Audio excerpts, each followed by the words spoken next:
1857 is die Suid-Afrikaanse Republiek gestig en hulle toe Pretoria se seun Martinus Wessel gekies as eerste president. Hulle het hom toe afgevaardig om Vrystaat toe te gaan.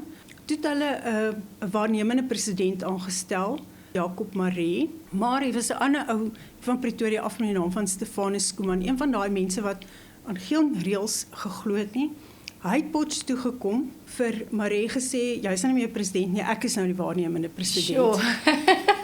Paul Creer, wat die veldkornet van Rustenburg was, het daarvan te hore gekom, en hy het toe nou ook Potchefstroom gekom met 'n klomp manne om jou hierdie Stefanus Schoeman uit te sorteer. Creer is by die begrafplaas, Schoeman is daar by PG Glass, maar hulle het al 2 kanonne, maar hulle het net 1 kanonkoel.